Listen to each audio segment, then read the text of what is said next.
사람들은 기분이 좋으면 노래하고 형편이 나아지면 감사하게 됩니다. 반대로 환경이 어려워지면 노래가 사라지고 반대로 한숨이, 눈물이 우리에게 나타나게 되는 것입니다. 그런데 믿음을 가진 성도들조차도 이 패턴에서 절대 자유롭지가 못하다는 것입니다. 아무리 믿음을 가진 우리라 해도 우리도 역시 육신을 가지고 있고 감정을 가지고 있기 때문에 어려운 일이 있고 힘든 일이 있으면 찬송이 나오기보다는, 노래가 나오기보다는 한숨이 나오고 눈물이 나올 수밖에 없는 것이 현실입니다. 그것이 우리의 연약한 사람의 모습이라고 할 수 있습니다. 그러나 오늘 성경 3절을 보면 찬송하리로다 라고 시작하고 있습니다. 3절 말씀을 보십시오. 찬송하리로다 이렇게 먼저 시작하고 있습니다. 찬송하는 것이 너무나 중요하고 당연하기 때문에 찬송하자고 하는 이유가 바로 거기 있는 것입니다. 그러면 이 찬송할 이유가 오늘 성경에 분명히 언급되고 있는데 그냥 선동만 하는 게 아니고 그냥 막 주장만 하는 게 아니고 찬송합시다 하면 무조건 외치는 게 아니고 구체적인 이유가, 근거가 오늘 성경에 소개되고 있습니다. 사실 에베소서는 바울이 성령의 감동으로 기록한 것이지만 이게 바울도 자신의 마음과 자신의 신앙과 자신의 감정을 고스란히 이 성경 안에 다 드러냈습니다. 무슨 기계처럼 받아 쓴 게 아니고 바울의 신앙과 그 마음과 믿음까지 다 하나님의 성령의 감동까지 다 엮여져 가지고 이 성경이 기록되는 것입니다. 그런데 이 에베소서를 하나님께 받을 때 바울이 어디에 있었느냐면 로마에 있었습니다. 그런데 로마 여행 중이었느냐? 아닙니다. 어디 있었어요? 감옥. 로마의 감옥에 갇혀 있었습니다. 그런데 이 감옥 안에서 뭘 찬송한 일이 있다고, 뭘 기쁜 일이 있다고, 뭐가 그렇게 감사할 일이 있다고, 오늘 성경에 딱 3절 시작하면서 찬송하리로다. 사실 이 말씀이 어떻게 보면 제일 에베소서 첫 번째 말씀이라고 할 수 있습니다. 왜냐하면 1절, 2절의 내용은 이 인사잖아요, 인사. 에베소 교회 성도들에게 인사를 하는 내용이에요. 우리도 그렇잖아요. 그냥 앞뒤 안 가리고 본론을 꺼내는 경우도 있지만 보통 사람들한테 이야기할 때 안녕하십니까? 평안하십니까? 잘 계십니까? 이렇게 문자 하고 난 다음에 이제 그 다음에 우리의 본론을 쓰는 거 아니에요? 1절, 2절은 인사 내용이에요. 그럼 3절부터가 진짜 본론이거든요. 근데 본론 딱 시작하자마자 뭘 했다고요? 찬송하리로다. 이렇게 시작하고 있다는 것입니다. 감옥에 있는데 뭘 찬송을 해요? 감옥에 있는데 뭘 노래를 해요? 그런데 바울에게는 이렇게 찬송할 정도로, 감옥에 있어도 찬송할 정도로 놀라운 은혜가, 놀라운 이유가, 근거가 있었다는 것입니다. 오늘만 그런 건 아니에요. 사도행전에 보면 이 바울이 복음을 전하다가 신라와 함께 복음을 전하다가 빌립보 감옥에 갇히게 됩니다. 빌립보 감옥에 갇혔을 때는 매를 맞고 피를 흘리면서 감옥에 갇힙니다. 그런데 그때 바울과 신라가 그 감옥에서 뭘 했어요? 찬송을 했습니다. 그래서 우리가 너무나 잘 아는 말씀, 거기서 찬송하다가 온문이 열리는 놀라운 일이 벌어지잖아요. 그런데 도망도 안 가고 그대로 거기 자리를 지키게 되고, 그래서 간수가 놀라가지고 그냥 바울과 신라 앞에 무릎을 꿇고 그리고는 복음을 받아들이지 않습니까? 이 놀라운 이 사건들, 빌립보에서도 그렇고 로마에서도 그렇고 감옥에 갇혀있는데도 여전히 바울과 신라, 믿음의 사람들은 다 그렇게 찬송했어요. 한 번만 그런 게 아니고 그냥 자기는 안 하는데 이게 좋은 거야, 마땅한 거야, 하나님이 그렇게 하라고 했거든, 그냥 전달만 해주는 게 아니고 본인이 직접 그런 삶을 살았다는 것입니다. 도대체 바울은 얼마나 찬송할 거리가 정확했으면, 명확했으면, 그 이유가 분명했으면 이 감옥에 갇혀서도, 매를 맞고 감옥에 갇혀서도 찬송을 했을까요? 너무나 그 이유와 근거가 명확하기 때문에, 분명하기 때문에 절대 찬송을 멈출 수가 없었던 것입니다. 매를 맞아도 찬송을 멈출 수 없었고 감옥에 갇혀도 찬송을 멈추게 할 수 없었던 것입니다. 사랑하는 성도 여러분, 우리도 바울처럼 하나님을 찬송하되 모든 환경을 뛰어넘어서 찬송할 만큼 분명한 이유와 근거를 오늘 성경을 통해서 찾아내기를 주의 이름으로 축원합니다. 첫 번째, 바울이 이렇게 찬송할 수밖에 없었던 이유, 매를 맞아도 감옥에 갇혀도 찬송할 수밖에 없었던 이유는 하늘의 신령한 복을 받았기 때문에 그렇습니다. 여러분, 유대인들은 물고기를 잡아다 주는 게 아니고 물고기 잡는 법을 가르쳐 준다는 말 우리가 수없이 들었죠. 그게 정말 유대인의 교육 방법 중에 하나입니다. 그런데 여러분, 자녀 입장에서 생각해 보죠. 물고기 잡아다 주는 게 좋습니까? 물고기 잡는 법을 배우는 게 좋습니까? 두말하면 잔소리겠죠. 물고기 잡는 법을 배운다, 그 이야기는 배우느라고 고생이고 또 잡느라고 고생이고 또 그걸 요리해야 되고 또 얼마나 고생거리가 많아요. 근데 부모가 물고기를 잡아다 주겠다, 그 이야기는 잡아다 주는 걸로 끝내지 않고 요리도 해주겠다는 이야기 아니에요? 야, 너 잡아다 줬으니까 네가 알아서 요리해. 이 정도 되면 이제 많이 컸을 때 이야기입니다. 사실 조금 아직 어렸을 때는, 학생 때까지는 해도 부모가 다 알아서 해준다고요. 그냥 자녀들은 그냥 숟가락 들고 먹는 거, 그거 외에 뭐 다른 거 없어요, 할 게. 나중에 조금 설거지나 조금 뭐 이렇게 도와주면 뭐 진짜 감사한 일이고, 보통은 그렇다고요. 자녀 입장에서 생각해보면 물고기 잡아다 주는 게 훨씬 더 편하고 좋습니다.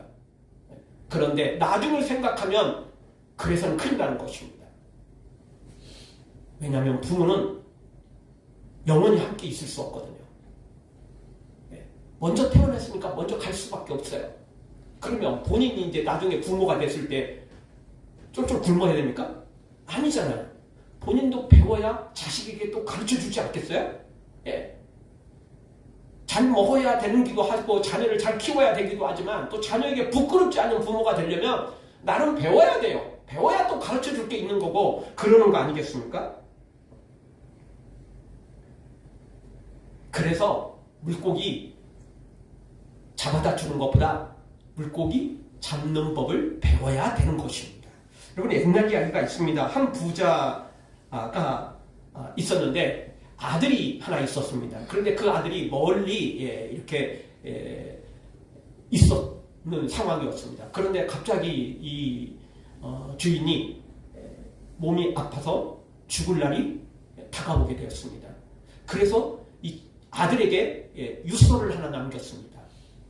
근데 그 유서를 사실 뭐 지금처럼 이렇게 완벽한 시스템이 되어 있는 시절이 아니기 때문에 유서를 어떻게 남겼냐면 모든 재산은 종한테 넘긴다.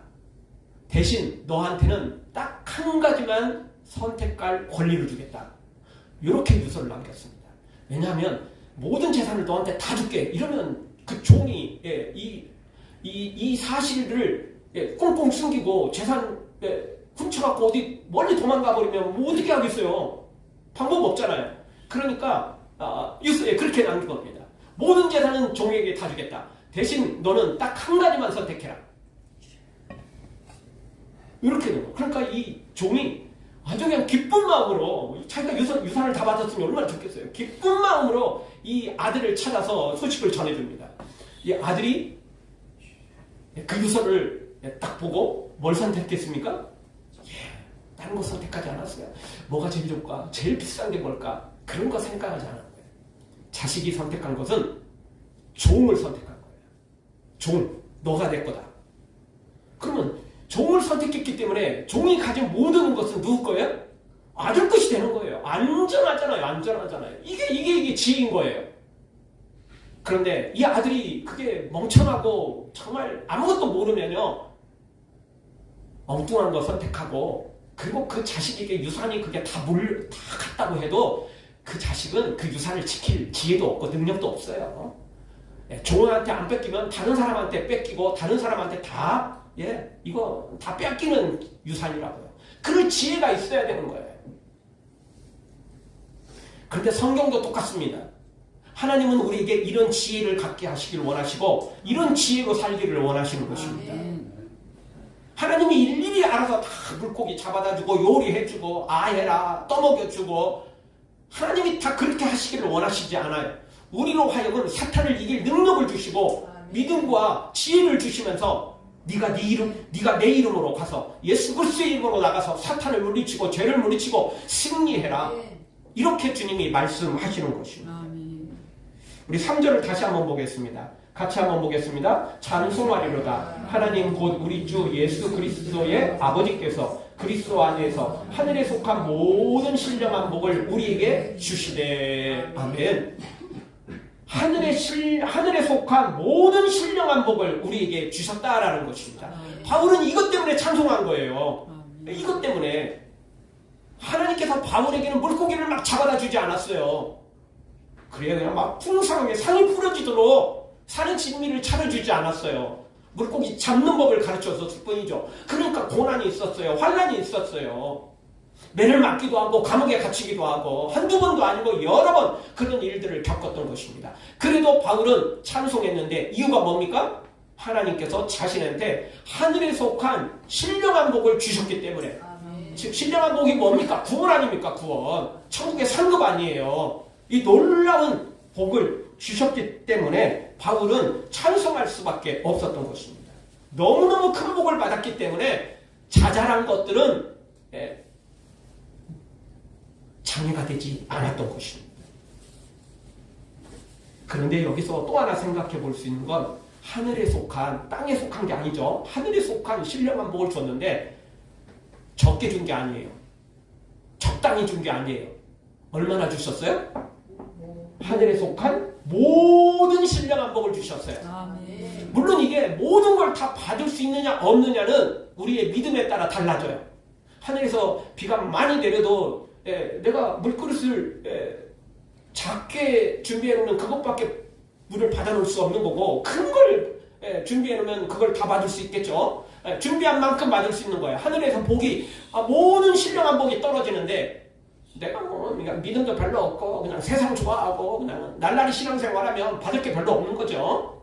다 흘러가는 거죠. 근데 내가 믿음으로 준비되어 있으면 이 모든 복을 남김없이 더 많이 받아 누릴 수 있겠죠. 어쨌든 하나님은 감추고 난 다음에 조금 찔끔찔끔 이렇게 준 게 아니라는 거예요. 하나님은 모든 복을 준비해 놓으셨어요. 그리고 너의 믿음 따라 이걸 다 받으라는 거예요. 물론 천국의 구원의 복은 기본적으로 우리에게 주셨고 나머지 복들도 다 하나님께서 준비해 놓으셨다는 것입니다. 그래서 바울은 이것이 너무 감사했던 거예요. 이것이 너무 감격스러웠던 거예요. 그러니까 매를 맞고 감옥에 갇혀도 이 찬송을 멈추게 할 수 없었던 겁니다. 또 하나 여기서 절대 놓칠 수 없는 게 하나 있는데요. 그거는 주셨다라는 거예요. 이미 주셨다라는 거예요.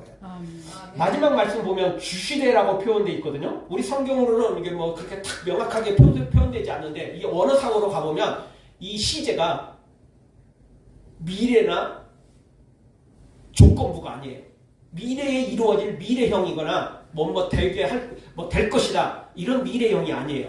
또는 이렇게 하면 이렇게 된다라는 조건부도 아니에요. 이거는요 그냥 과거형이에요. 과거형. 이미 주셨다라는 거예요. 뭘 주셨어요? 구원을 이미 주셨어요. 모든 복을 다 이미 우리에게 주신 거예요. 그걸 내가 받느냐 누리느냐 이거는 이제 약간의 이제 차이가 있겠지만 그래도 하나님은 다 모든 복을 우리에게 이미 주셔버렸어요. 우리가 하는 거 보고 너 하는 거 보고 할게 이게 아니에요. 그냥 주셔버렸어요. 그러니 바울이 찬송할 수밖에 없었던 거예요. 어떤 상황에서도 찬송할 수밖에 없었던 거예요. 왜냐하면 하나님은 바울의 이 모습들 우리가 너무 잘 알잖아요. 스데반 죽이는데 앞장섰고 수많은 성도들을 감옥에 가두고 죽이는데 앞장섰던 사람이 이 사울이었을 때 모습이고 예수님 만나고 나서 이제 바울로 이름을 바꾸면서 사도 바울이 된 건데 이런 사람에게도 하나님이 이 놀라운 복을 주셨기 때문에 감사함으로 하나님을 이렇게 찬송했던 것입니다. 이 모든 신령한 복, 그걸 이미 주셔버렸기 때문에 그냥 믿고 주셔버렸기 때문에 바울은 감사하고 찬송할 수밖에 없었던 것입니다. 여러분 이 신령한 모든 복은 돈으로 살 수 없는 거예요. 누군가 빼앗아 갈 수도 없는 거예요. 어떤 자격이 따로 있지 않아요. 그냥 예수 그리스도의 이름 믿으면 십자가를 믿으면 주시는 놀라운 복이죠. 진짜 말 그대로 공짜예요, 공짜. 예수님만 믿으면 이 놀라운 구원을 주시겠다 하셨고 실제 주셨는데, 그게 무슨 우리한테 예수님을 믿는 게 뭐 우리가 뭘 조건을 하나님 앞에 복 받을 만한 조건을 갖춘 겁니까? 사실 아니잖아요, 그거. 무슨 몇십억을 바쳐야 된다, 또는 뭘 해야 된다, 이런 조건들이 아니잖아요. 그냥 누구든지 예수 그리스도를 믿기만 하면 된다는 거예요. 그러니 이 엄청난 복을 받은 바울이 찬양하지 않을 수 없었던 것이에요. 그래서 오늘 성경은 감옥에 갇혀 있음에도 불구하고 찬송하리로다 이렇게 고백하고 있는 바울을 보게 되는 것입니다. 천국의 복을 받은 사람, 구원의 복을 받은 사람, 세상에 어떤 어려운 일이 있어도, 어떤 고난이 있어도 찬송할 이유가 분명한 것입니다. 아멘. 어떤 것도 그것과 바꿀 수 없습니다. 아멘. 그래서 초대교회 성도들, 그리고 지금도 역시 마찬가지지만 수많은 믿음의 사람들이 순교를 당하면서까지도 여전히 믿음을 잃지 않고 생명의 길을 걸어가는 것, 이것은 놀라운 천국이, 구원이 보장되어 있기 때문에 그렇습니다. 그것도 미래형으로 주어진 게 아니고 이미 주어져 있다는 것입니다. 이미 주어진 거예요. 이 표를 내가 받아갖고 가지고 있다면 그거 이미 내 거잖아요. 예. 물론 세상의 표는요, 천지짐이 일어나면 비행기가 안 뜨고 열차가 안 가고 뭐 그럴 수 있어요. 취소되는 경우가 있어요. 천지짐이 일어나면 어떤 공연도 취소되고 그래요. 그런데 하나님의 천국표는, 구원표는 취소되지 않아요. 예. 이 말씀은 조금 이따 다시 한번 생각해보고, 어쨌든 이 놀라운 구원의 은혜를 받은, 복을 받은 바울은 하나님을 찬송하는데 어떤 장애도 그 찬송을 막을 수 없을 만큼 너무나 당연하고 너무나 분명한 이유와 근거가 있었다는 것입니다. 우리도 바울처럼 이 천국의 복 이미 우리도 받았습니다. 그러니 우리도 바울처럼 어떤 상황에서도 감사하고 찬송하고 믿음으로 살아가기를 주의 이름으로 축원합니다. 두 번째 이유는 그리스도 안에서 우리가 이 놀라운 구원을 받았기 때문에 그렇습니다. 여러분, 사람은 뭔가를 할 때 이유가 있는데, 이미 바울이 이렇게 찬송한 것은 그 이유와 근거가 분명했기 때문이라고 그랬죠. 우리도 사실 이 이유와 이 근거를 분명히 찾아야 되는 것입니다. 안 그러면요, 금방 포기합니다. 금방 질려버려요. 금방 짜증나고 실증나고 금방 그거 그만두어버리게 되는 것입니다. 그런데 분명한 이유와 목적이 있는 사람은 절대 그 일을 포기하지 않아요. 왜? 이유가 분명하거든요. 힘들어도 포기하지 않아요. 왜? 분명히 해야 될 이유가 있으니까. 그 해야 될 당위성이 있는 사람들은, 그걸 아는 사람들은 절대 멈추지 않는 것입니다. 그럼에도 불구하고 수많은 사람들은 인생을 사는 이유와 그 근거가 명확하지 않는 사람들이 참 많아요. 되는 대로 살아가고 그냥 되는 대로 그렇게 흘러가는 경우가 많습니다. 여러분, 어떤 사람이 무슨 일을 할 때 너 왜 이렇게 해? 그냥 이렇게 대답하는 사람만큼 실없는 사람들도 없습니다. 이런 사람들은요, 참 어떻게 해볼 수가 좀 없어요. 왜냐하면 뭘 하든지 간에 그냥이라고 말하는 사람은요, 그런 사람은 금방 그냥 멈춰요. 금방 그냥 그만둬요. 왜 그만둬? 그냥 한 것도 그냥이고 멈추는 것도 그냥이에요. 이런 사람들은 언제 어떻게 될지 몰라요. 믿을 수 없는 사람이에요. 솔직히 말해서. 함께 하기는 좀 어려워요. 왜냐? 이 사람은 그냥 시작했기 때문에, 그냥 나와 동행했기 때문에 그냥 또 나를 떠나고 그냥 또 나를 욕하고 그냥 또 나를 힘들게 할 사람이 분명한 것입니다. 근데 이유가, 근거가 명확한 사람은 절대 그럴 수가 없어요. 이유가 있는데 어떻게 그냥 그만둬요? 그럴 수가 없는 거죠. 바울은 찬양하는 그 이유, 그것이 신령한 복을 받았기 때문이죠. 이미 받았기 때문이죠. 그것도 모든 복을 하나님이 준비해 놓으셔서 허락하셨기 때문이죠. 거기다가 바울이 또 찬양할 이유, 분명한 이유는 예수 그리스도로 말미암아 이 구원을 받았기 때문에 그렇습니다. 3절을 다시 한번 보겠습니다. 중반절을 보죠. 같이 봅니다. 예수 그리스도의 아버지께서 그리스도 안에서, 아멘, 그리스도 안에서 받은 거예요. 내가 잘해서 받았다? 그러면 그게 굉장히 좋을 수도 있어요. 야, 내가 잘한 거야. 우쭐할 수 있고, 목에 힘줄 수도 있고, 그렇죠? 근데 우리 사람은 믿을 수 없어요. 오늘 잘하다가도 내일 어떻게 될지 몰라요. 원숭이도 나무에서 떨어지는 법인데 사람은 오죽하겠어요? 바울도 똑같아요. 자신은 예전에 하나님을 잘 몰라서, 예수님을 잘 몰라가지고 예수님을 믿었던 사람들은 핍박했다고요. 알고 났더니, 예수님을 만나고 났더니 이게 진짜 생명의 길이네? 이게 진짜 천국의 길이네? 그래서 이제 주님을 섬기고 있잖아요. 그런데 또 자신도 믿을 수 없는 거예요. 또 나중에 어떻게 될지 어떻게 알아?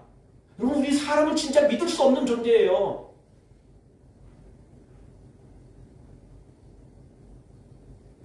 사람들 사이도 똑같습니다. 그냥 뭐 사람들 보면, 연인들 보면 막 오늘 죽고 못 사고 막 이런 사람들이 있어요. 그러다가도 몇 년 지나고 나면 뭐 헤어져 있고 이혼해 있고, 죽고 못 살 정도로 그냥 좋은 친구 관계를 유지하다가도 나중에 보면 또 원수 관계가 되기도 하고, 이게 사람입니다. 사람은요, 솔직히 믿을 수가 없어요. 아니 뭐 다른 사람을 뿐만 아니라 나도 나를 못 믿는데 뭐 어찌 하겠어요? 예. 여러분 자신을 믿을만 합니까? 그렇게 장담 못해요. 언제 내가 어떻게 바뀔지 몰라요. 언제 어떻게 마음이 바뀌고 생각이 바뀔지 아무도 모르는 일이에요.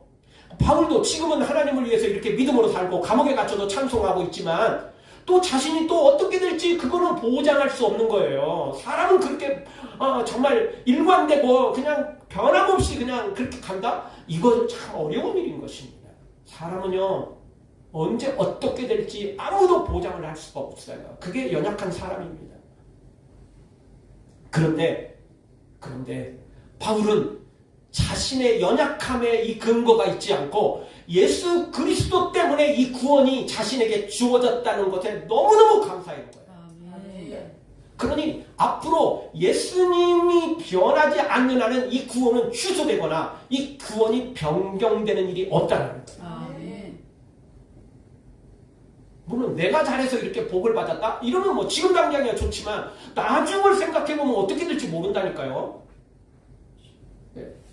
근데 우리가 사회생활 할 때도 똑같습니다. 여러분 뭐 직장이나 모든 우리 사회생활 할 때요, 내가 뭐 잘해가지고 막 박수 받고 뭔가를 이렇게 뭐 보너스도 받고 뭔가를 막 출세도 하고 막 뭐 이렇게 되는 거 다 좋습니다. 근데 그게 영원히 계속 갑니까? 그러지는 못하거든요. 어쩌다가 실수할 때도 있고요. 어쩌다 정말 큰 일을 벌일 때도 있고요. 또 나이가 들면 이제 또 그게 젊은 사람한테 치이기도 하고요. 젊은 친구들의 그 지식과 그 모든 것들을 이렇게 따라가기가 쉽지가 않거든요. 그러면 결국 은퇴되고 그때는 이제 또 이렇게 뒷방 늙은이로 물러나갈 수 있잖아요. 계속 승승장구 한다고 보장할 수 없는 거거든요. 사람은요, 시대에 그렇게 발맞춰 간다는 게 쉽지가 않아요. 그런데 생각해 보세요. 자신의 능력으로 부장이 되고 팀장이 막 되고 막 이사가 되고 막 이렇게 된 것도 좋을 수는 있지만, 솔직히 내가 대기업의 상속자야.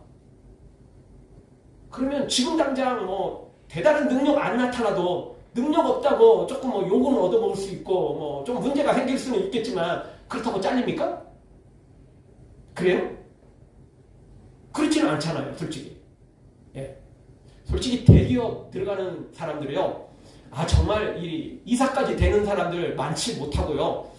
그것도 보통 뭐 아무리 좋은 대기업에 들어가도 그거 정년까지 계속 간다는 보장이 솔직히 없습니다. 중간에 떠나는 사람들 많아요. 어쩔 수 없이 떠나기도 하고 잘리기도 하고 뭐 기타 등등입니다. 초반에는 잘했어도요, 그 보장할 수 없다고요. 어떻게 될지 몰라요. 바울도 그것을 알기 때문에 자신이 이렇게 잘 섬기니까 하나님께서 복을 주시고, 그러다가 나중에 또 본인 좀 흐지부지 되고 좀 흔들리면 또 그때 취소되고 이러면 불안해서 어떻게 살아요? 미래가 보장되지 않잖아요. 노후가 보장되지 않는 거 아니에요?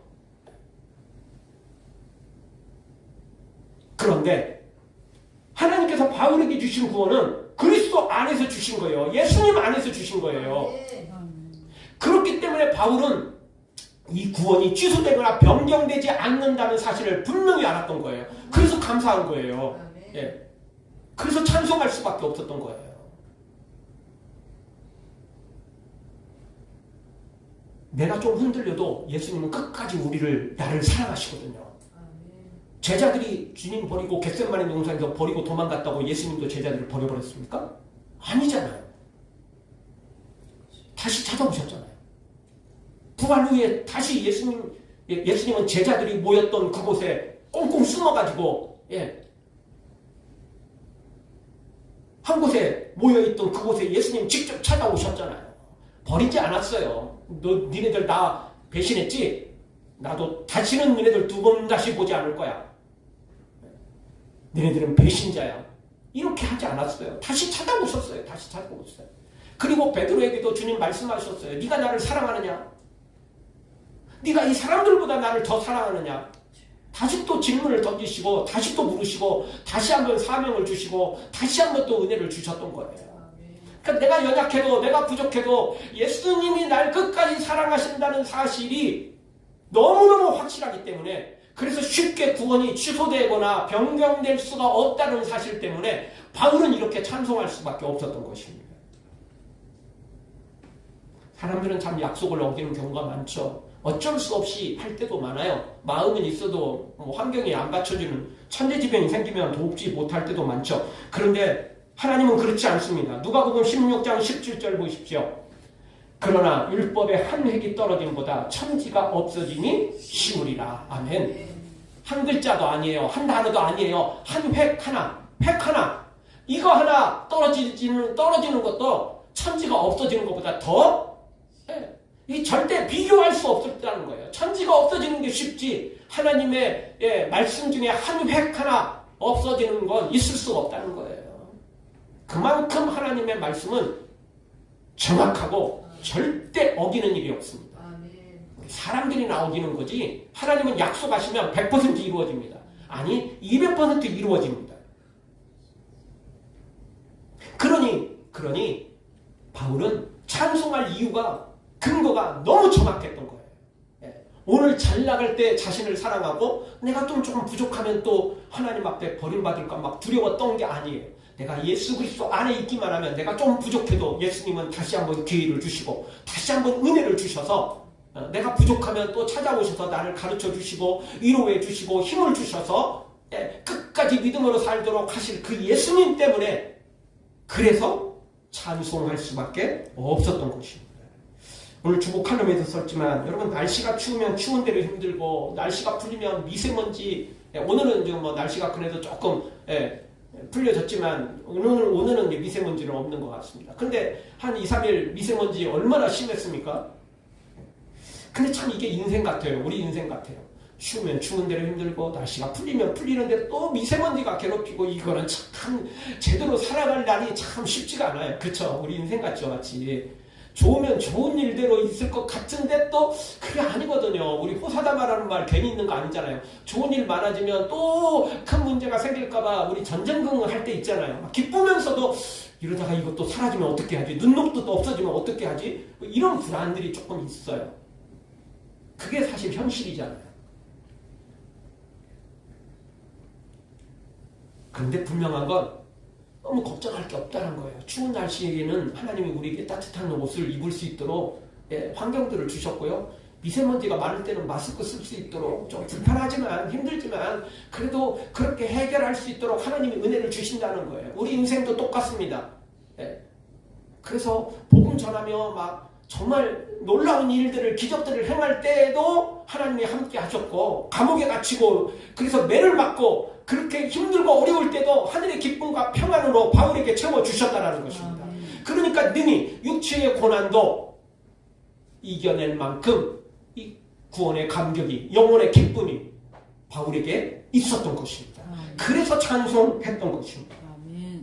우리도 똑같습니다. 바울처럼 이 분명한 이유와 근거만 정확히 안다면 어떤 상황에도 찬송할 수 있습니다. 어떤 상황에서도 하나님을 높이며 믿음으로 살아갈 수 있는 것입니다. 이걸 모르니까 그러는 거예요. 이거를 체험하지 못하니까 그런 것입니다. 자기 잘난 맛에 사니까 그래요. 자기가 최고인 줄 알고 살아가니까 그냥 그러니까 문제가 생기는 것입니다. 우리도 정말 바울처럼 이런 믿음으로, 이런 마음으로 살아야 됩니다. 하늘의 세상 것이 아니고 하늘의 신령한 복을 하나님이 주신 거예요. 그러니까 감사한 거고. 사실 사도 바울이 사울이었을 때 가말리엘 문화에 있었고, 말 그대로 우리나라로 치면 서울대 출신인 거예요. 카이스트 출신인 거죠. 이렇게 대단한 정말 출신 가운데 제일 좋은 스승한테 배웠고, 가문도 대단했고, 그가 속한 지파도 엄청났던 것입니다. 그가 속한 단체가 모두가 최인류들이었어요. 그리고 그도 엘리트 길을 걸어갔고요. 그런데 그거 누려봤지만 아무것도 아닌 걸 알았어요. 다 쓰레기에 불과하다는 걸 본인이 알았어요. 그런데 하나님께서 주신 복은 세상의 복이 아니고 하늘에 속한 모든 복으로 자기에게 그 구원의 복을 채우셨고, 자신이 잘했을 때만이 아니고 자신이 스테반을 죽이고 믿는 사람들을 핍박할 때라도 자신을 끝까지 외면하지 않으시고 회개할 기회를 주시고 은혜를 주시고, 그리고 예수님 안에 들어오자 이 모든 복이, 구원이 자신한테 온전히 주어졌던 것에 바울은 감사하면서 이렇게 찬양했던 것입니다. 우리도 이 믿음 다시 한번 가지고 바울처럼 이 분명한 이유를, 목적을, 근거를 확실히 알고 어떤 상황에서도 감사하고 찬양하고 영광 돌리는 이 생명의 길 걷기를 주의 이름으로 축원합니다. 자격 없는 내 힘이 아닌 오직 예수님의 보혈로, 십자가의 보혈 완전하신 사랑 힘입어 나갑니다. 십자가의 보혈 완전하신 사랑 힘입어 예배합니다.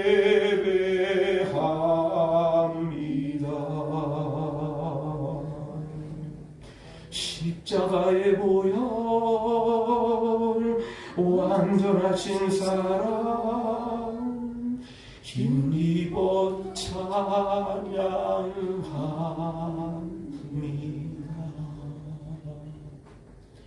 찬양할 이유, 예배할 이유, 감사할 이유 너무나 분명합니다. 내 공로가 아니고 내 자격이 아니고 오직 예수 그리스도의 은혜로, 예수 그리스도의 그 십자가의 능력으로 자격 없는 우리가 예수님 안에 부름받았고 그 안에 살게 되었고, 그래서 천국이 보장되었습니다. 절대 취소되지 않습니다. 하나님의 사랑에서 끊을 것은 아무것도 존재하지 않습니다. 예수 그리스도의 십자가의 그 은혜에서 우리를 빼앗아갈 자 아무도 없습니다. 그 은혜에 감사하며 우리도 바울처럼 어떤 상황에서 감사하고 찬송하고 기뻐하고 즐거워하며 믿음으로 살아가 승리하기를 주의 이름으로 축원합니다.